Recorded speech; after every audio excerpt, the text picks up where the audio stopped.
what you want, when you want it, where you want it. This is The Mesh.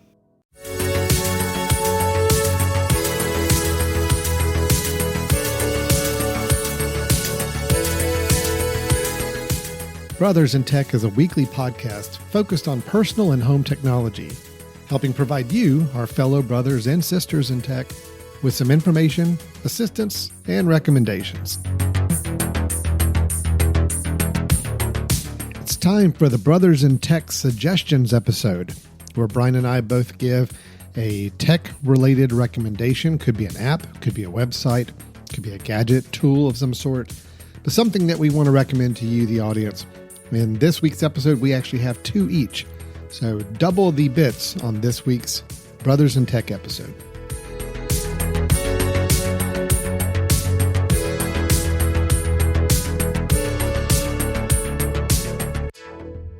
Hello, everyone, and welcome to Brothers in Tech here on the Mesh.tv podcast network.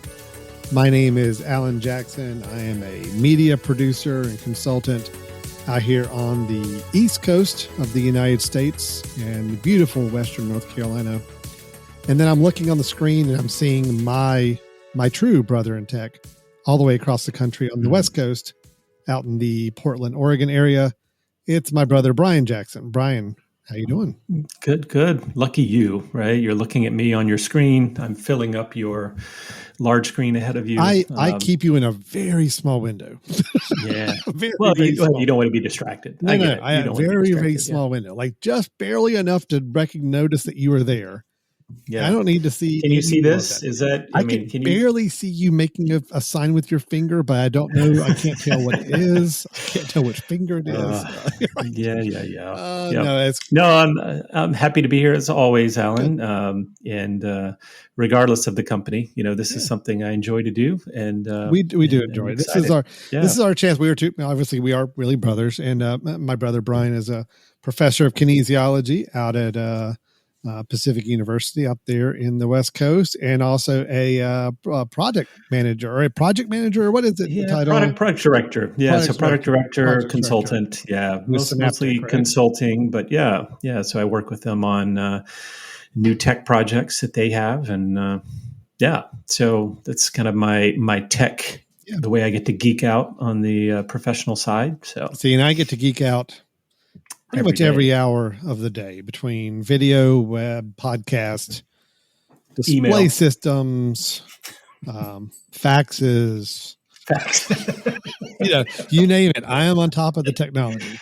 Wow. Yeah. Smoke signals. Did you know there's machines now, Brian, that if you lay a piece of paper down on it, it can actually reproduce that paper, another paper, showing exactly what was on the original. Shut the front door. No, Are you serious? I'm very serious.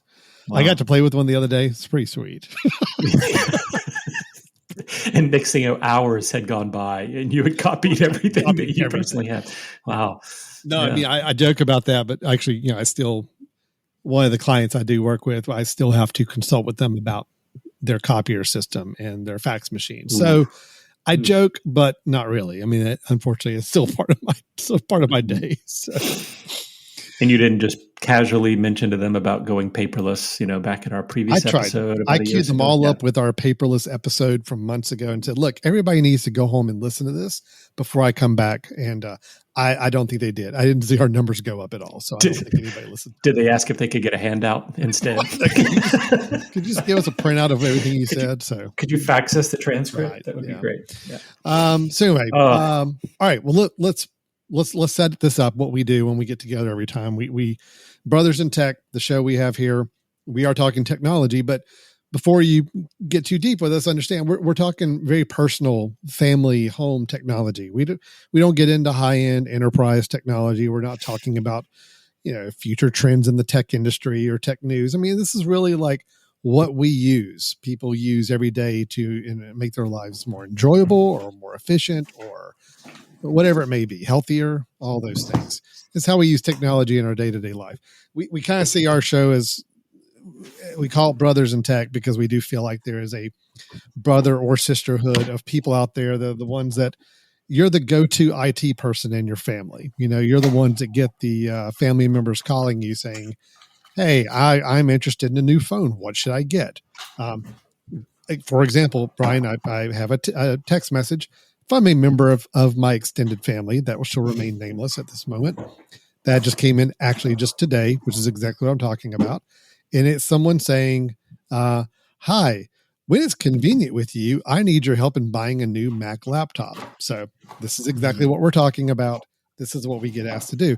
We're hoping this dialogue and conversation we have every week or so, it's just a way that we can kind of help be a resource to those of you out there playing that role, or maybe some of you that are hoping to be a little more self-sufficient with your own tech needs as well. Now, would you like to pass that text message over to me so I can correct anything that you tried to tell them? Or you're fine to just handle it as far as I'm concerned. The good thing with you want a Mac laptop? Is this a family member that you actually want to support? That's the question, or do we want to? I don't know if they're listening or not, so I'm going to leave that. I'm going to leave that unresolved for now. All right. But today's episode, Brian, is a fun one. Okay, so normally we get together, we have a topic or two that we talk through, and we share some ideas and some of our experiences with. But today is one of our patented BITS episodes, and that is an acronym that does stand for Brothers in Tech Suggestions. So Brian and I use a lot of tech. We use a lot of websites and apps and gadgets and tools, and we're always trying out some new ones. And we want to talk about experiences of things that we feel like are working out pretty good for us, and we want to recommend them to others to consider as well. Can be a website, can be an app, can be a gadget, can be a tool, can be any equipment, whatever it may be. It just needs to be something tech related. And that's what we're going to do on the show today. Brian and I both have two suggestions, bits that we're going to be offering to one another. We don't know what they are for each other yet, so we're going to wait and see if we can surprise the other one with them or not. But Brian, do we want to, before we get into that, a little housekeeping? We have a couple of items as follow-ups from previous episodes. We want to. I do. So, for all of our loyal listeners, and we know there's many of them, right? That they obviously listen to our episode the moment it comes out, right? So, for those of you who listened to our last couple, know that we talked about finance. Yep. So we had one episode about personal finance, and then another episode about online banking, right?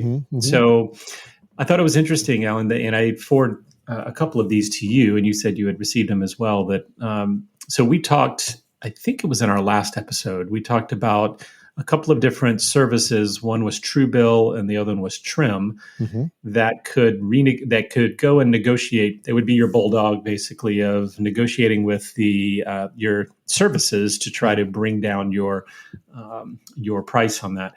So if you'll remember from that episode, we talked about the differences between those two, and there was a slight difference in terms of their percentage that they would take of their success. So if you normally have $100 a month and they negotiated it down to $20 a month, they would take a percentage of that $20 savings every month for the first year. Yep. But we had a difference between those two, where one of them required a service or a premium service, or had a premium service that you could pay. So I received an email, and of course, we're assuming that they listened to Brothers in Tech, right, Alan? I mean, it's the only reason they would have made a change like this. Right. So obviously, Trim sent out an email just a day or two after actually we published that said that they were now offering bill negotiations for 15%, but there was zero subscription fee.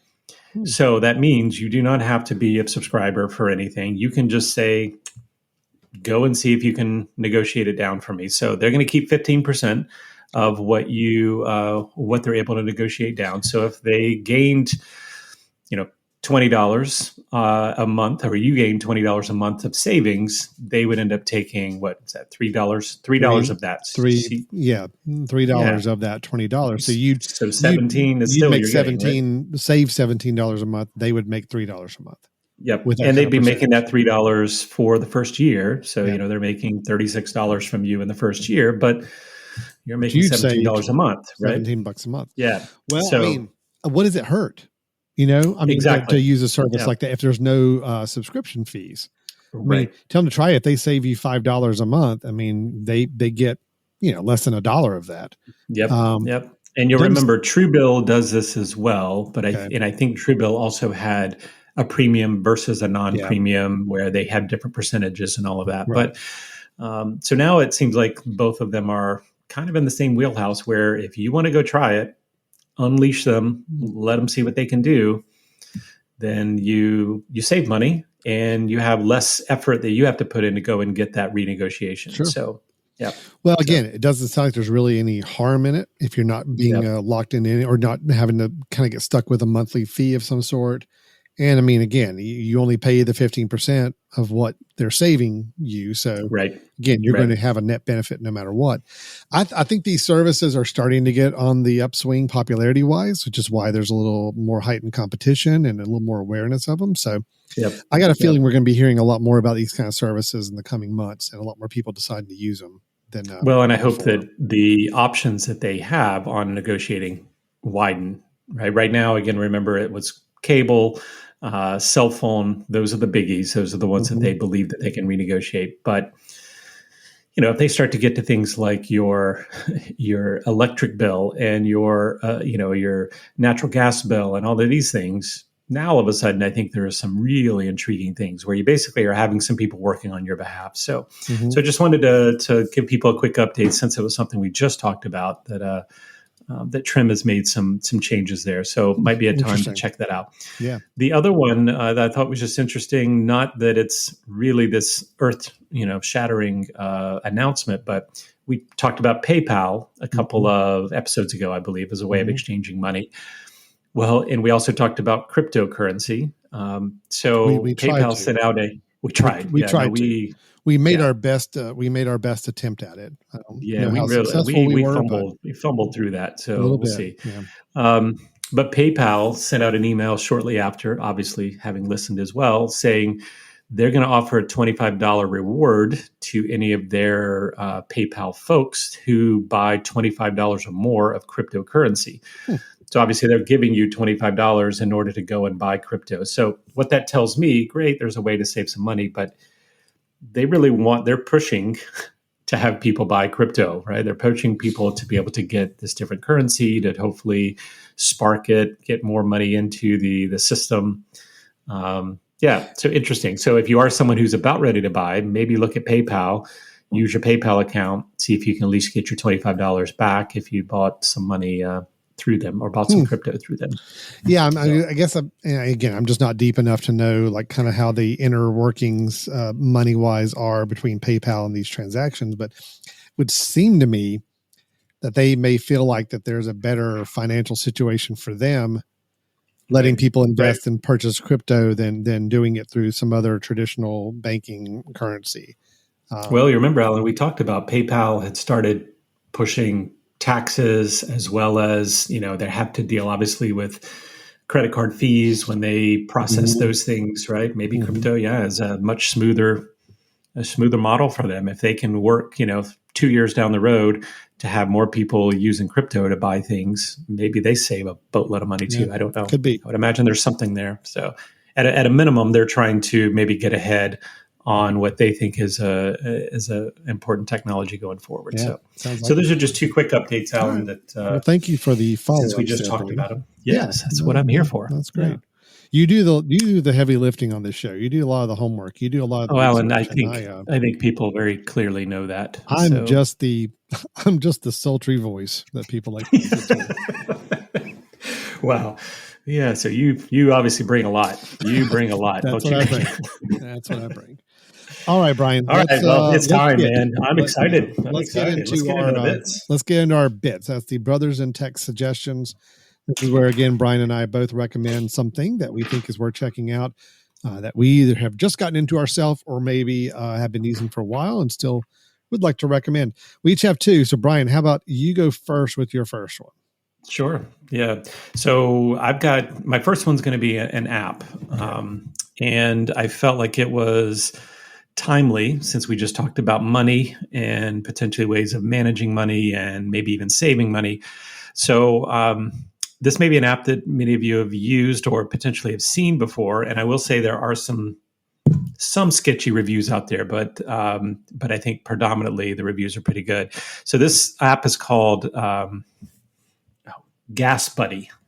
Alan, do you know Gas Buddy? I do. Okay. Yes. Mm-hmm. So the reason I bring this up is, I've been doing my budgets lately. I tend to do this time of year, probably because I'm trying to put off other work. But I still see that, gas is one of those things that I feel like is kind of out of my control.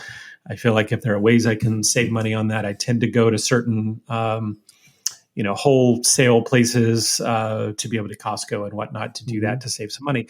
So what Gas Buddy is, I think it has multiple layers of services that it can give you. But at the barest minimum, you can use Gas Buddy as an app to say, what are the gas prices around me, and where's the cheapest gas? Yeah. Right. Where can I find the cheapest gas?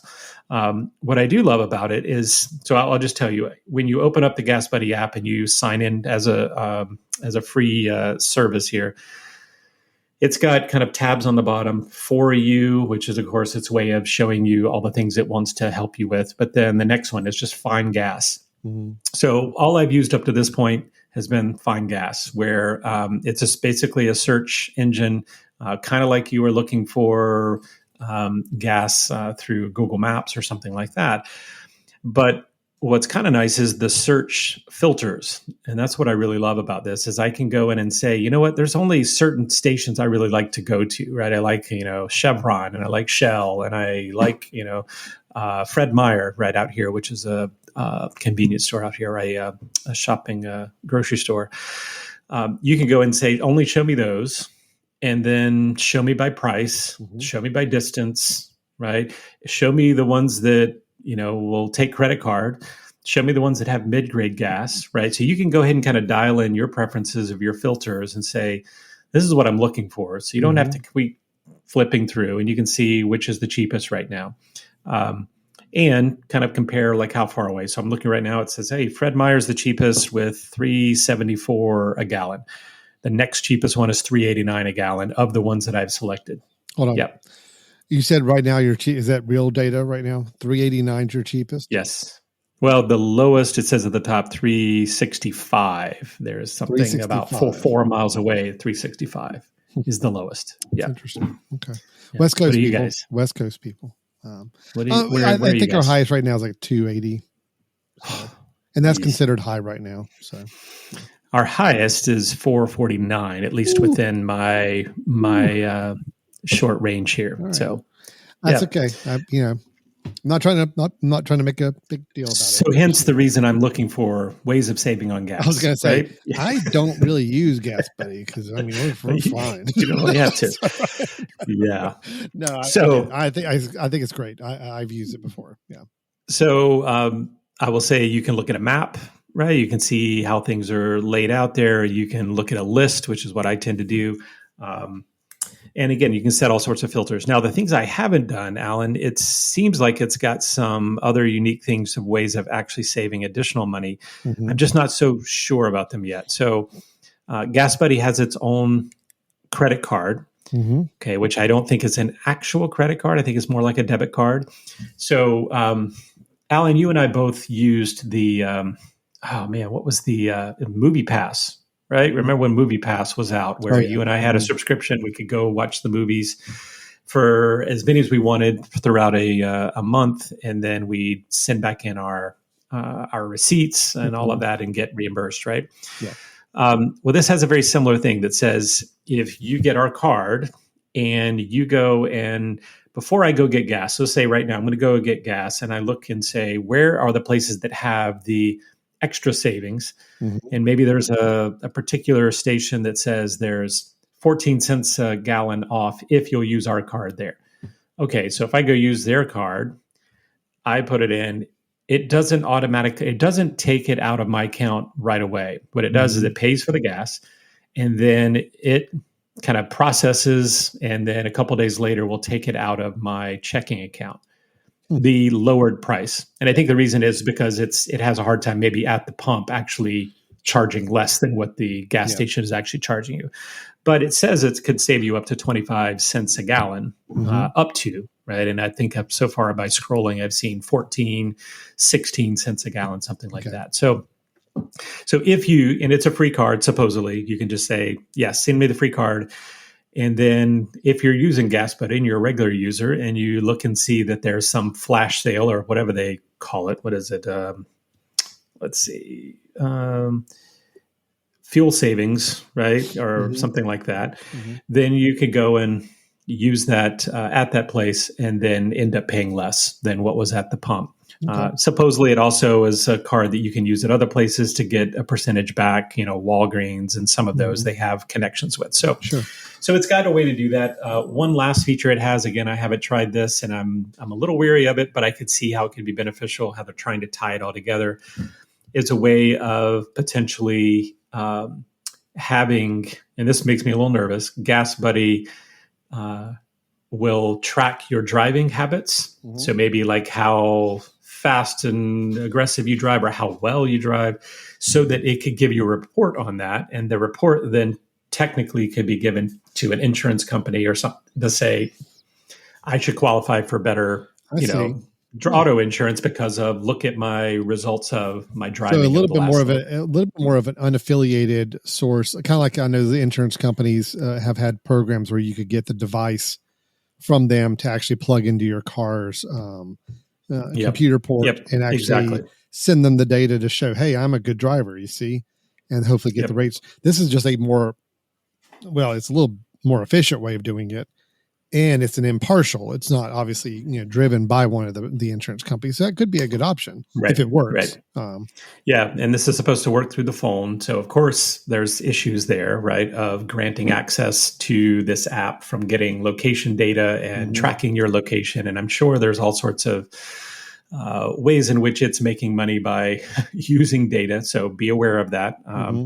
But anyway, this particular app has a lot of things. Now, I will say just on a side, if you haven't used, I think it's Google Maps. If you haven't used Google Maps lately, Google Maps is starting to do this same thing of showing you prices of gas stations that are coming up on the map as opposed to just where the gas stations are. So it's probably using some of the same data. It's just if you're someone who believes, you're driving a lot and you would like to make some better financial decisions on the gas, and rather than maybe getting a credit card at a Shell station that's going to give you a certain percentage off each time, this may be one where you can try to navigate the system and potentially pay a little less on the gas and see where the good deals are. So so GasBuddy. I'll call this kind of a bits with two S's, right? A somewhat suggestion in that I haven't really been into the other features. They look interesting. But I also know what happened to places like MoviePass that tried to do some of these things and giving you credit afterwards and all that eventually it went away. But it could be a way to take advantage of things that are right now. Just be very cautious on the privacy allotments. Any sort of thing you sign up for, just try to read the privacy statement. I don't know what they're potentially using. So, Is there a feature on the app if you live out in your area to automatically just go ahead and apply for a loan to pay for the gas? To be able to pay for the gas. Is that a feature they've added yet? Or I'm very hopeful that by paying for the gas with their card and then they debit my account later, that I'll have time maybe to get some more cash back. To finance it. Yeah. Right. Okay, great. No, it was good. GasBuddy. So I like it. I have used it before, and it works as advertised. And so when you used it, did you just use it to search gas, right? Okay. Gas. Yeah. And I think I used it for a while, especially when I was traveling a lot and having to do a lot of rental car gas and all that. And I was in places I wasn't familiar with. It was just kind of nice to say, hey, go ahead and find me the best one around here. And that's within an easy distance. And it was very helpful for that. So, yeah. Again, I think the main benefit for me is filtering out those gas options, right? Sure. I know I want to use mid-grade, or I know I want to use credit card, or I know I want to do this. Go ahead and filter out the things you don't want to see so that you're not being bugged by a lot of others. So, All right, Alan. Well, my first suggestion is a financial related one as well. And I could say mine might be a little, I don't want to say controversial, but I think people could have different opinions on it. And I'm going to address some of the concerns I know with this website and the app as well. It's one that's been around for a while. You probably heard it. I think they had a whole series of a bunch of commercials that kind of maybe cheapened the whole service or caused people to look at it a little bit more with a little more concerning eye. But I love it. And I really like everything they keep doing with this site and service. And it is Credit Karma. So creditkarma.com and the app associated with it. Of course, everybody has their credit scores, and credit scores are used for determining loans. They're determined for mortgages. A lot of things you have to do are based on your credit score. Trying to get a handle on what that credit score is, it used to be a little bit more of a black box where you kind of just had to go, apply for a loan, apply for a mortgage, whatever it may be, and wait and see what your credit score came back to. Now they send you a full report so you see it. But the idea of actually being able to check your credit score on a weekly or even daily basis was kind of unheard of for a good while ago. Credit Karma was one of those first sites that came around and said, look, we're going to let you check your credit score for free. And it does. And it still is right on task with that. There is no membership. There's no premium service. There's no anything you have to pay for at all. And it does exactly what it says it's going to do. It shows you your credit scores. Now, it is only using 2 of the 3 credit agencies that it reports, Equifax and TransUnion. It does not report Experian, which is a little bit of a, maybe a little something that if Experian is a service that a bank really relies on, you miss out a little bit. But in general, the scores between these 3 services are going to be relatively similar. The only thing maybe is if something goes on to one service but somehow doesn't get reported to the other 2, you may miss that by not seeing all 3 of them. The caveat I will go ahead and say to people before they get excited or start using this, whatever you see as your credit scores is not necessarily exactly what banks or other groups or places are going to pull up and use for any kind of determination for you. Most banks, I believe, use like what's called a FICO score, which is a kind of an aggregate of some other credit factors, but it's not the same as what you see in Credit Karma. So I had that situation actually, getting a new mortgage on the house I'm in now. I was curious about the credit score and I wanted them to kind of pull and see what kind of rates it would qualify me for. And the numbers were a little different than what I've seen in Credit Karma. And of course I questioned about that. And they said, well, we have to use this standard and we use this metric. So it's going to be a little different. Now, the idea is that they do kind of go up and down in sync with one another fairly consistently. So the idea is if you're watching your score on Credit Karma and it's going up, you can have a pretty good peace of mind that your scores that the banks are going to be using are also going to be trending up accordingly. So it does give you some indication of when things are going up or down. What I really like about what they've done with the site and the app in recent years is there's a lot of tools on there which are extremely helpful. So one of my favorites, which I've used in the past, is you can actually have it kind of predict for you if you did certain actions or took certain moves, what it could do to your credit score. So for example, if you wanted to consolidate some debt, if you wanted to refinance a new home, if you wanted to say, all right, look, if I just pay off this one credit card altogether, what does that do for my credit score? Is that a good move for me? And it will show you, say, hey, based on this is what we predict your credit score will look like if you'd made this action, which is really nice to see. So in general, it's helpful. It's good. They've actually updated it recently too, where it now will update at least your Equifax score every day if you wanted it to. Like you can go in every day and it's always updating every day. TransUnion, I think, is checked.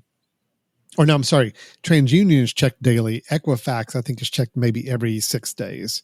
So still relatively current and still good, useful data. Now, how does Credit Karma make money? You may ask. Well, they advertise a lot of stuff on their site. Okay, so just go ahead. That's a con. Just be prepared.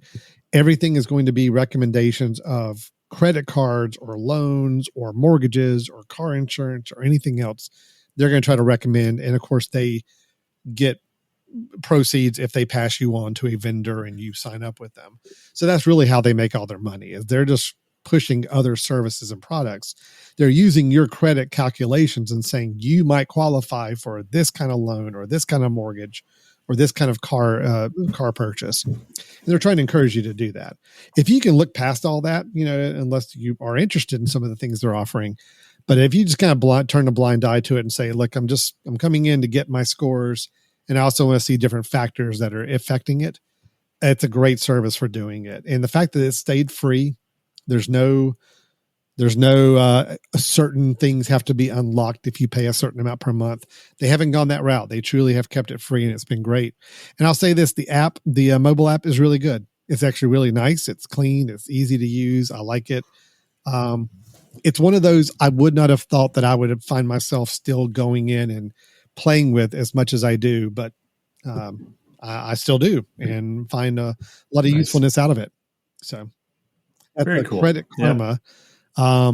They have added on a lot of other services. They are now also helping people, find home, personal auto loans.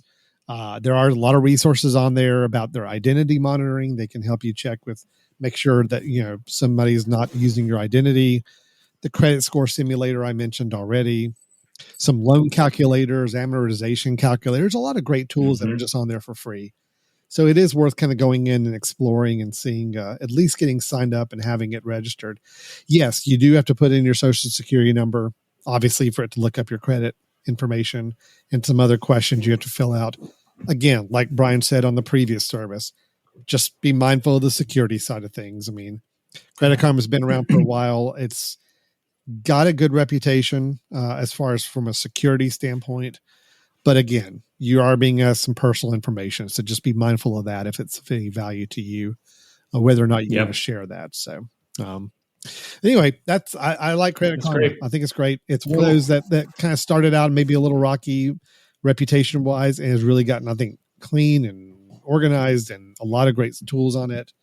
And it never had to dip into that pay model, which has been nice. So very cool. So I also have an account on Credit Karma, or a free one, and I have actually been fairly impressed in the last little bit, where they've emailed and said, do you want to see your home's equity, and you want us to keep track of your equity to kind of let you know when things are happening, and you have ability to get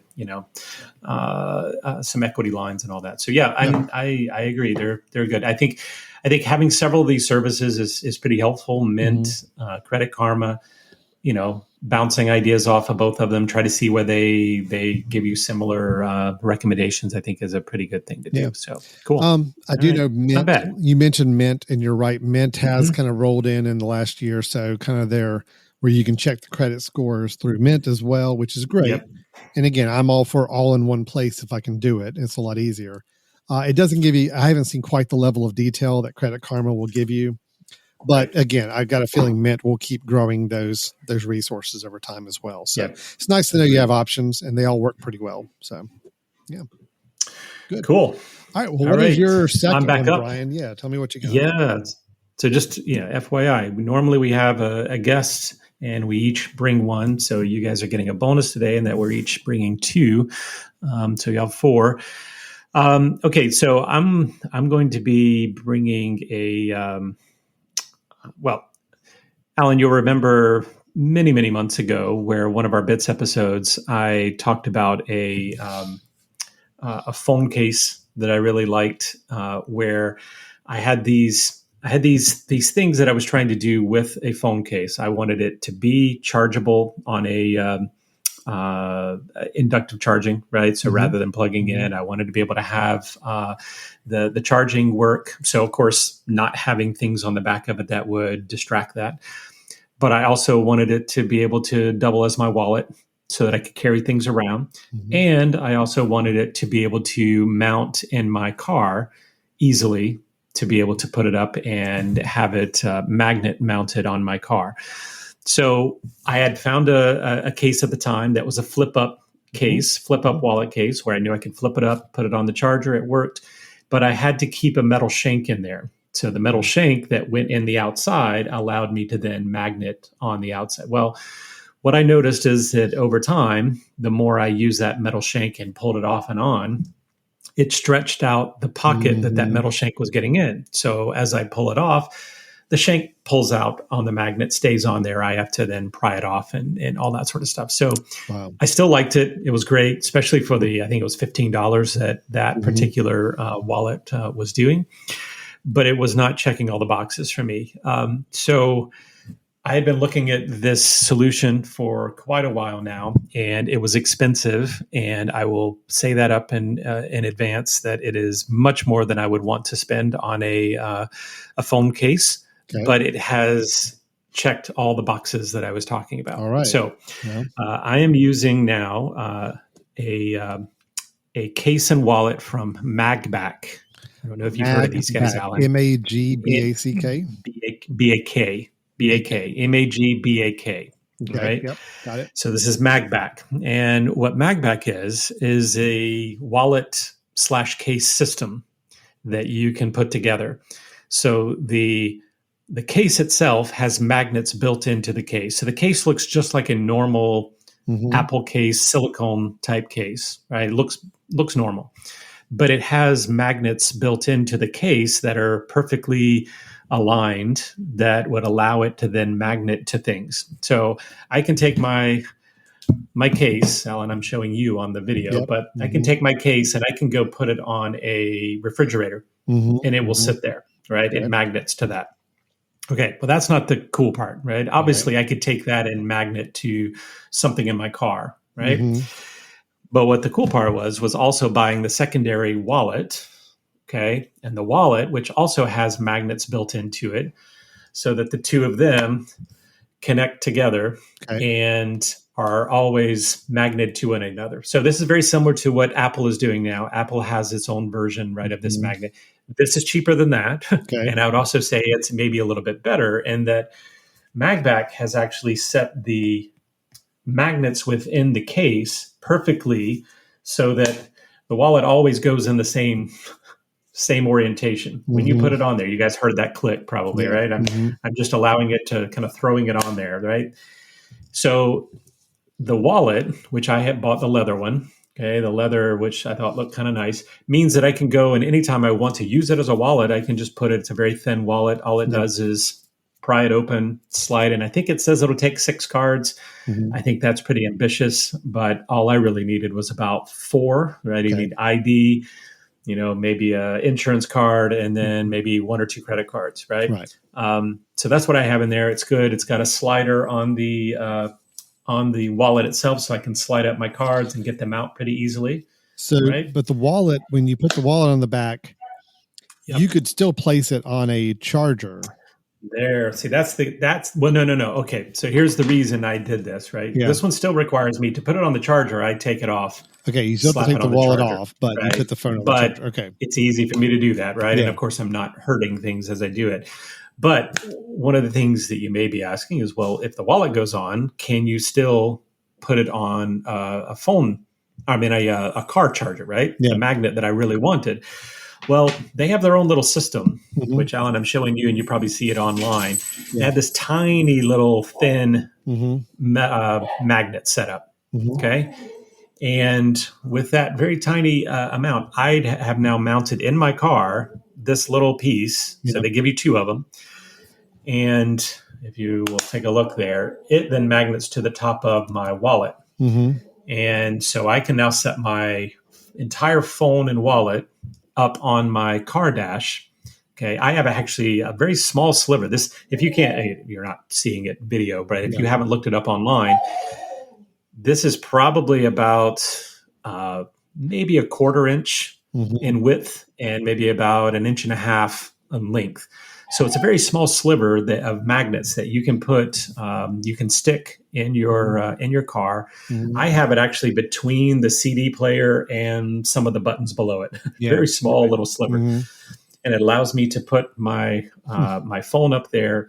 And I have been over bumps. I tell you, if you could push on it, it's not going anywhere, right? I'll show you, Alan. I could sit here and shake this thing, and it's not moving at all. So that's really what's nice is that it actually has given me everything that I want. The only downside was that it's expensive.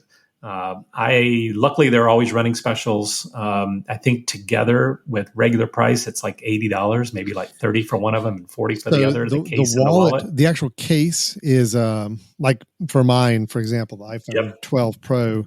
It's $55. The case. Oh wow, that's more expensive than mine. I paid. Yeah, so mine was $55, and that comes with 2 of the little mag strips that you can actually put somewhere.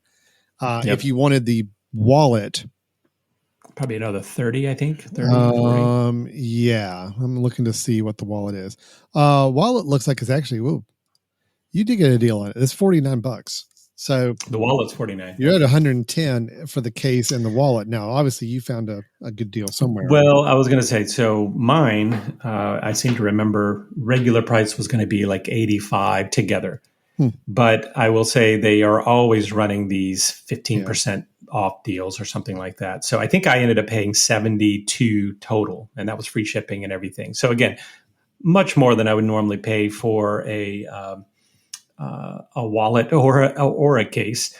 But for me, there were so many frustrations that I was coming into having something that did all of the features that I want. Be able to do inductive charging, be able to mount in my car safely, be able to have a wallet that stays thin.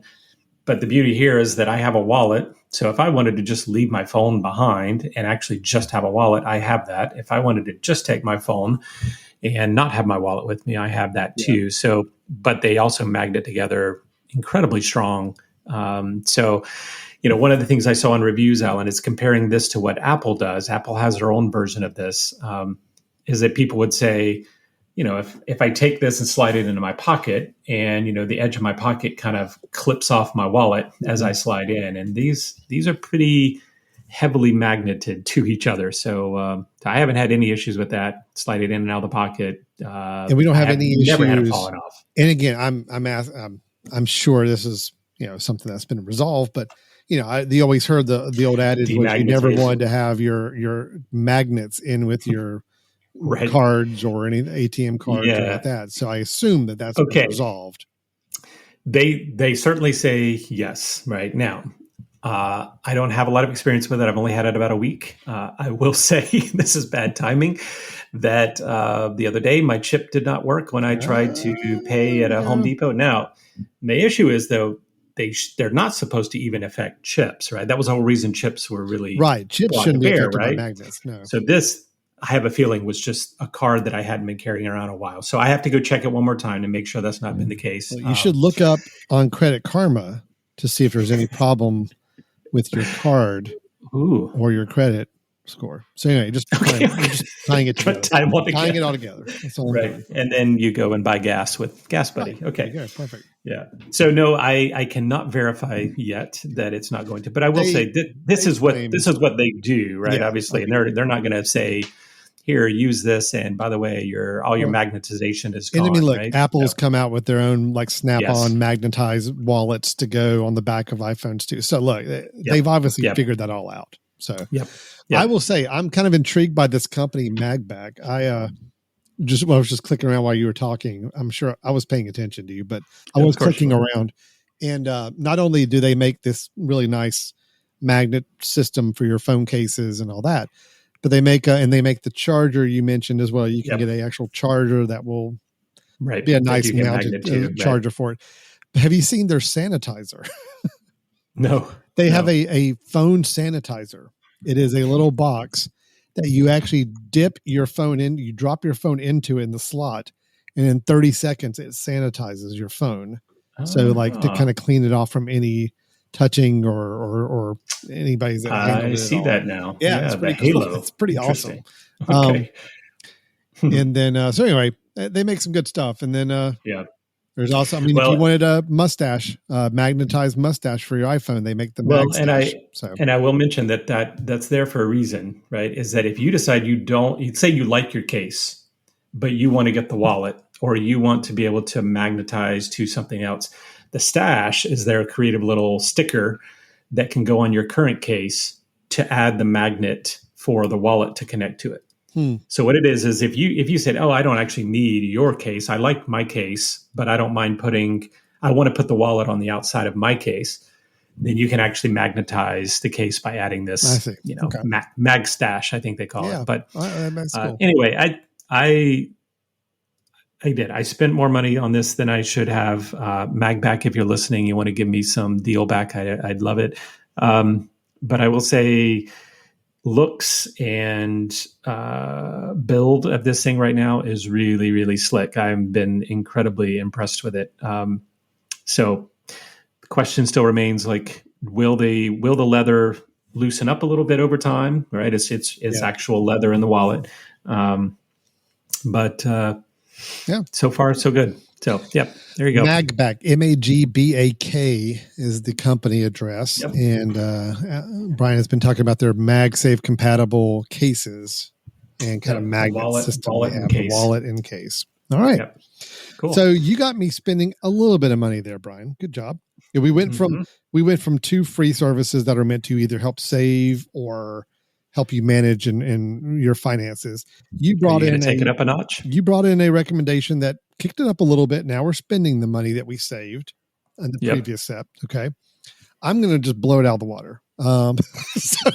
This is, Brian, we're brothers. We've known each other a long time. You know that you should know. And if you don't know this, I question how much you really know about your own flesh and blood. I do not enjoy shopping for clothes. Okay. I tend to wear what I have as much as I possibly can to avoid having to go get new clothes.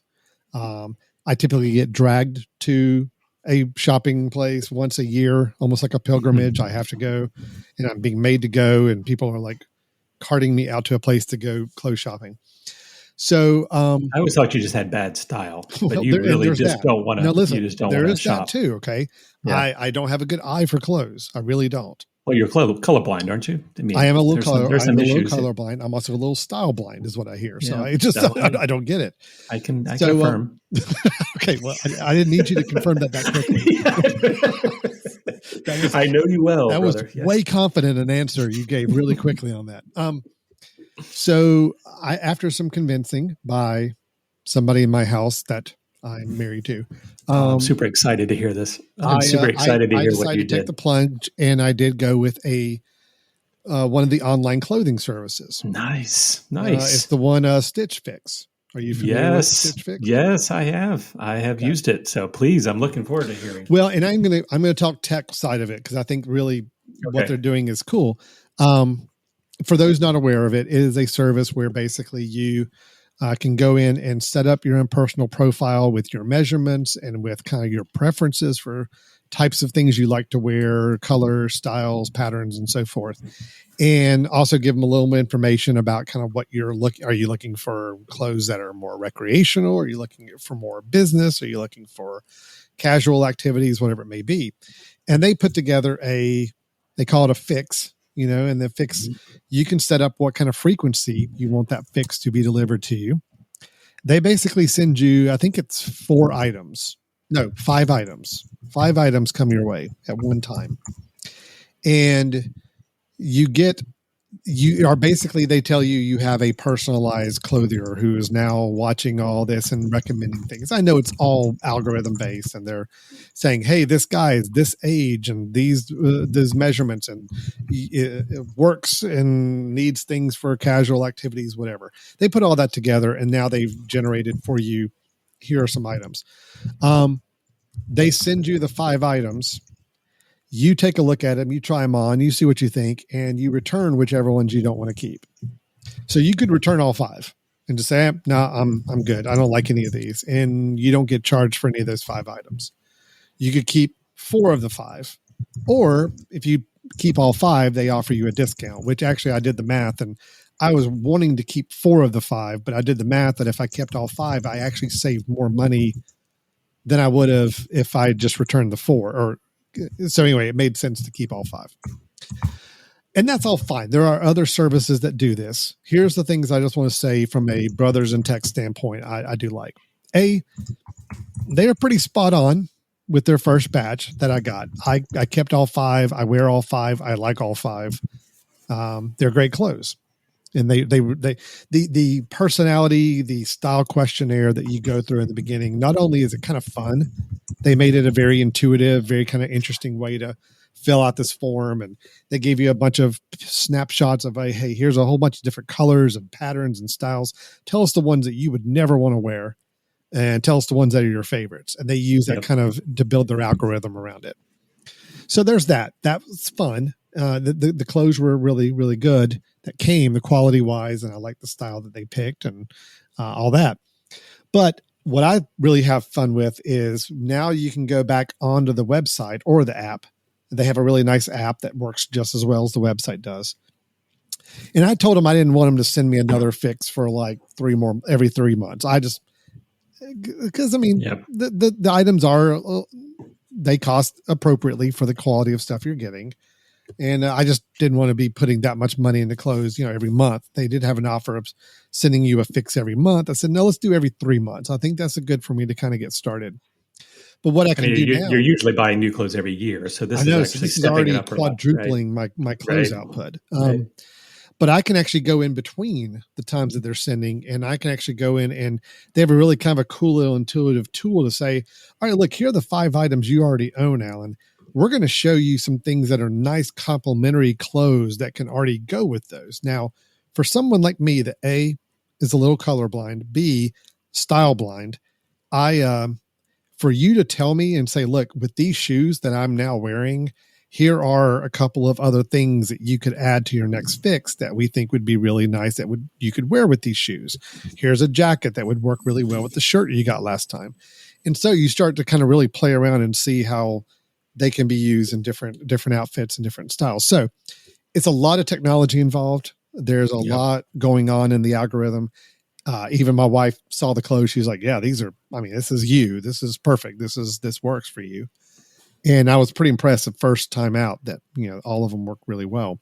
And the sizes were really good too. I mean, again, I always get nervous when I put in my sizes because I don't know if different manufacturers are going to be different sizes. I put in the sizes that I'm confident with, and they came in and all of them fit great. So I know there's other services that do this. Stitch Fix is the one I kind of went with, and I'm really happy with the results so far. Now, I will tell you, there is a monthly fee you pay to them, regardless of if you buy clothes or not. So that may be a little bit of a gotcha for some people. I think it may be $20. But if you buy a garment from them, they credit the $20 back to it. So you don't lose that $20. It's just every time they prepare a fix, you do pay $20. Yeah, let me correct you just a second there. You said monthly fee. Oh, that's if you get a monthly fix. This is a fixed fee, right? Every time you get it, there is a stylist fee, in there. You're right. Yep. So you don't pay $20 for the months you're not getting a fix. It's just you're right. The months that you do choose. If you don't buy anything, if you send back in all 5, you do still you're still out the $20. You lose the 20. Yeah. Yep. But that's it. And again, I feel confident I will be buying at least one of the items that come my way. So again, I don't lose that $20. But I'm happy. This is the kind of way I want to do shopping, Brian. I took my youngest son and wife to a large mall in the area for their birthdays because they both wanted to go. The son for some school clothes and wanted to get some new things there, and it's the wife's birthday at the same time, so that's where they wanted to go. I've now vocalized this. I've officially resigned from malls. I am officially done. I have no desire to ever set foot in a mall ever again. Yeah. So this experience did it for me. I'm done. So this is the way I want to shop from here on out. I trust the clothes I got. Very happy with the process. You got technology and you've got no interactions with people whatsoever. You're loving it. Yeah, well, and always great. the trying on clothes was always the thing. It's miserable. I hated doing, but I always did try on the clothes when I went shopping because I did not want to come home and find out they didn't fit right. Yeah, and I have to go back and return it or exchange it. So I was nervous about getting these clothes in and not knowing if they were going to fit. But luckily, all 5 items were fit like a glove. So that gave me confidence that this is something that I can do going forward now. Okay, 2 things. Yeah. One, right? I'm somewhat amazed, right, that you put in your style and Stitch Fix didn't just like throw their hands up and be like, we have no we idea. Give up. Yeah. We give up. Yeah. Sorry. This is not for you. You have broken the algorithm.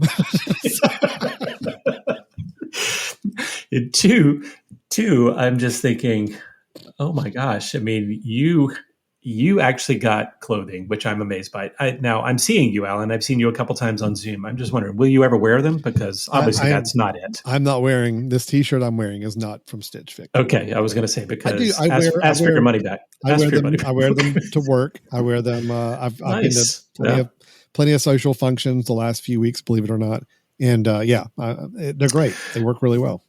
Okay, so as I mentioned, I've used it before. Honestly, seriously, I've had 3 random people without any prompting whatsoever compliment me on different articles of my clothes, just casually. So that made me feel good. Now, are these people comparing you to normal? I was going to say, it also reminded me, you look a lot better than normal. What low bar I was setting up till this point. That the minute they saw I was wearing something that looked relatively new and fashionable, they said, "Oh my gosh, Alan, what you're wearing is amazing." Seriously, what happened? Right? It didn't take much. So I've used it before, and I will agree. It's kind of exciting because you don't have to go and search, and I kind of get excited to go flip through and say, "Oh, I don't like that. I don't like that. I like that. I don't like that," and trying to see if they dial in what the style really is. Now, I'll give a couple of negatives in my situation. One was I did think they were expensive, partly because I don't spend much money on clothes. Right, I'm with you. I tend to go less clothes in terms of shopping, and then try to look for good deals and buy several of the same thing, all that stuff. So I was out of my element to spend, let's say, $120 on a pair of shoes. Right. Yes, but I will say their quality of what they send is really good. And it's better than what I probably normally get. I don't know if they've maybe tried to evolve this over time. So they did in the questionnaire up front. They even said, look, how much do you normally like to spend on pants, on jackets? And I just checked the bottom option on every single multiple choice range they gave me. Right. So when my items came in, they were still a little more than I would have liked to have spent on things on my own. But I feel like I'm also paying for the convenience and knowing that they were a perfect fit for me and all that. They were not as ridiculously expensive as I was kind of thinking that they might be when they came in, which is good. So they maybe have tried to broaden out and had some different quality levels of clothes. And I may have to go back and check that again. My first fix from them, I ended up sending back but I felt like that was understandable. I sent it back with feedback to say, oh, actually, this doesn't fit as well. This doesn't fit well. And I think that helps them dial it in. Because again, as men, we have a little harder time sometimes to say, oh, I don't know, I'm a large on certain things, I'm a medium on others. And it kind of depends on if I'm buying cheap stuff, this is what it fits like. So, I agree. I will say, I think their business model is brilliant. Mm-hmm.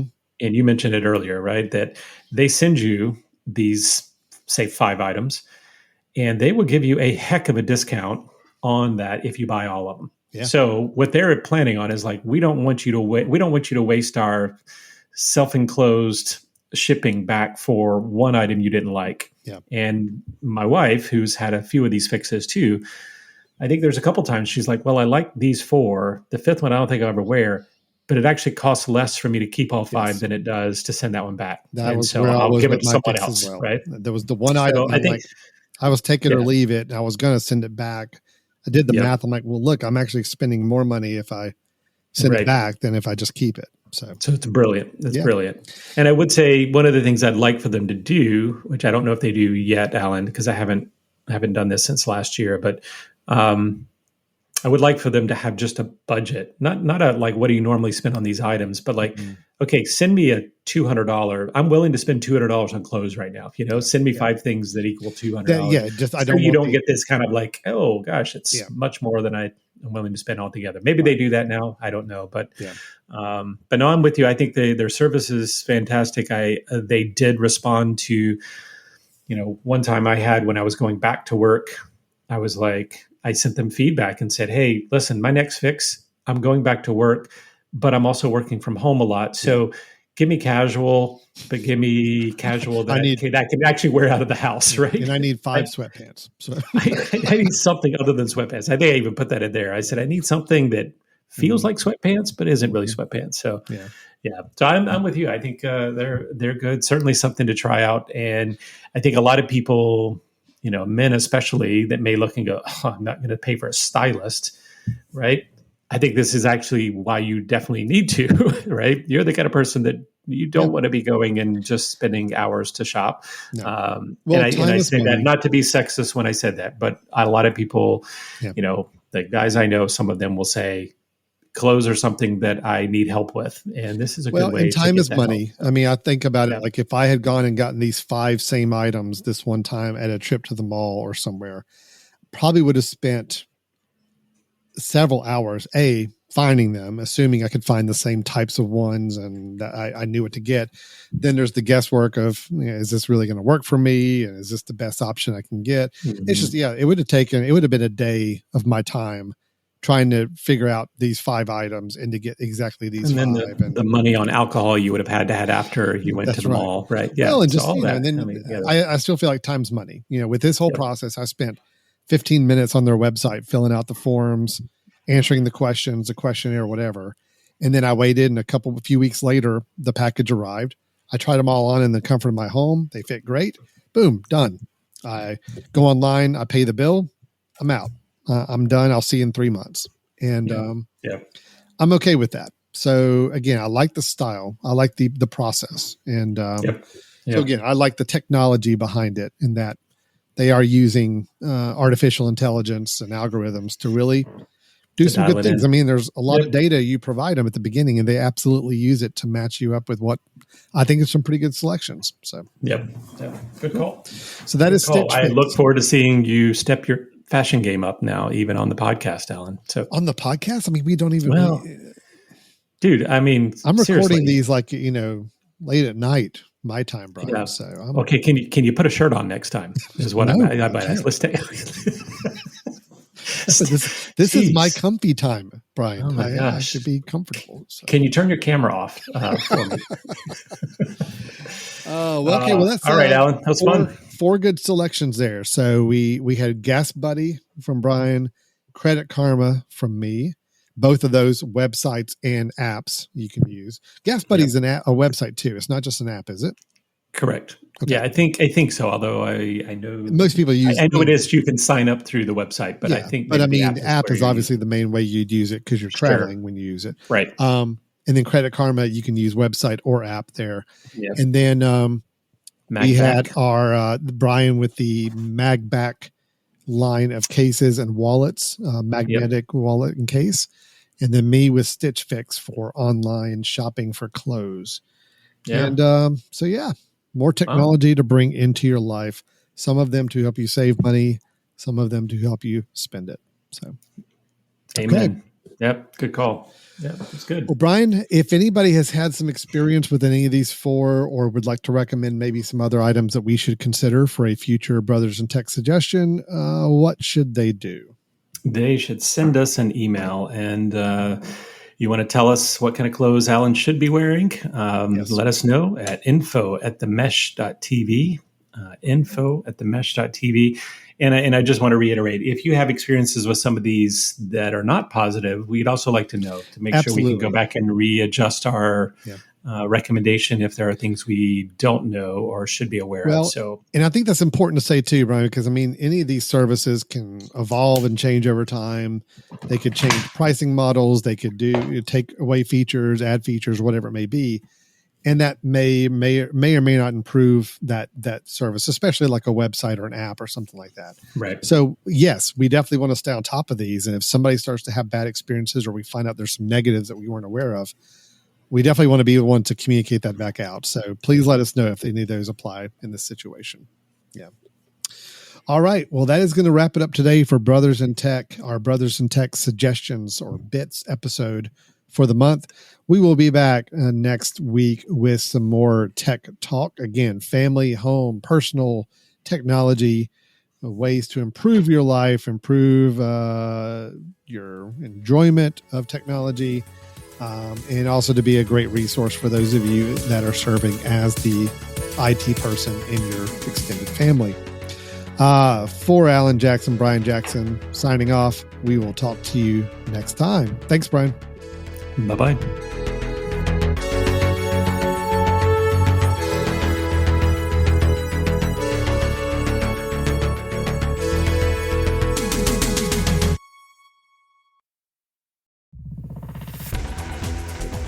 You've been listening to The Mesh, an online media network of shows and programs ranging from business to arts, sports to entertainment, music to community. All programs are available on the website as well as through iTunes and YouTube. Check us out online at themesh.tv. Discover other network shows and give us feedback on what you just heard.